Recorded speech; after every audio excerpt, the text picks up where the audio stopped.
मासूम फूल जैसी उम्र का घर। आज उम्र के पूरे परिवार वाले रो रहे हैं, तड़प रहे हैं, सिसक रहे हैं उस मासूम फूल जैसी उम्र के लिए।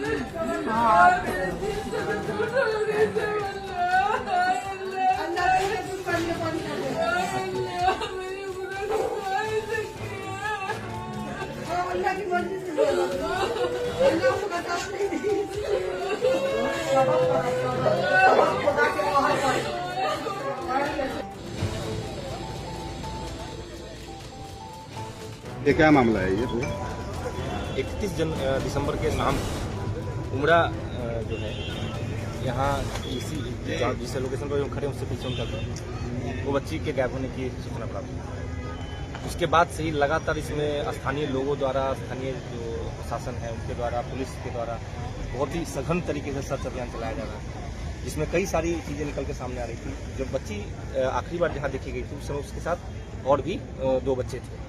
उनके द्वारा बताया गया कि स्कूल से वो घर जा रहे थे। बच्ची ने कहा कि मैं दूसरे रास्ते से जाऊंगी, जो रास्ता भी आपके पीछे है, इसी रास्ते से जाने की बात बताई गई। उसके साथ एक बच्चा था साबिर और जो उसकी छोटी बहन इकरा, दोनों बताया कि हम दोनों उस रास्ते सीधे चलेगा और जो उमरा है उसने बोला कि हम इधर से जाएंगे। उसके बाद से बच्ची गायब थी। आप देख सकते हैं कि जो जहाँ से बच्ची लास्ट लोकेशन है उसका, उससे जाने के 3 रास्ते हैं। इस 3 में से 2 रास्ते सीसीटीवी से कवर्ड। दोनों में से किसी भी सीसीटीवी कैमरे में बच्ची का कोई गतिविधि नहीं दिख रहा था, ना उसके बाद कोई आते जाते दिख रहा था। और जब उसके माता पड़ गई, जब उसके बाद उसको ढूंढ गया तो वो दिखाई दे रहे थे। तीनों घटना से जो 3 दिशा में तीनों सीसीटीवी कैमरे से कवर।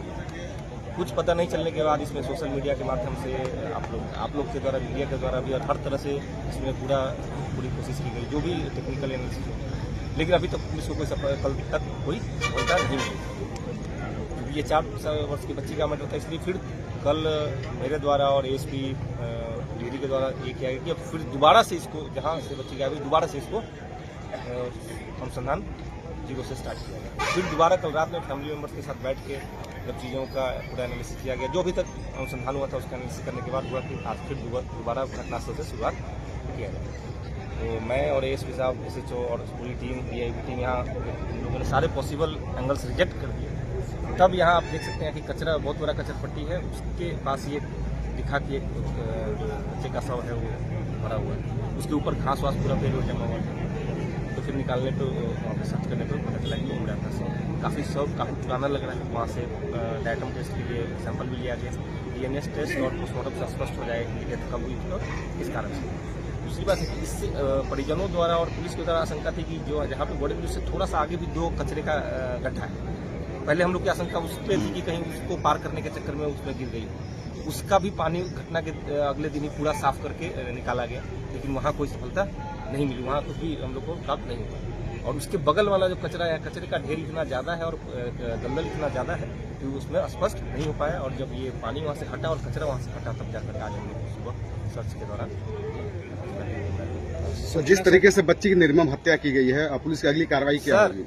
आप पोस्टमार्टम किए हैं सर? बॉडी तो मिली है ना? बॉडी मिली है, इसका परिजन तो कह रहे हैं। परिजन को बुलाइए। परिजन आपसे ज्यादा समय बिताए हैं कि हमारे साथ ज्यादा समय बिताए हैं? तो अगली कार्रवाई क्या होगी?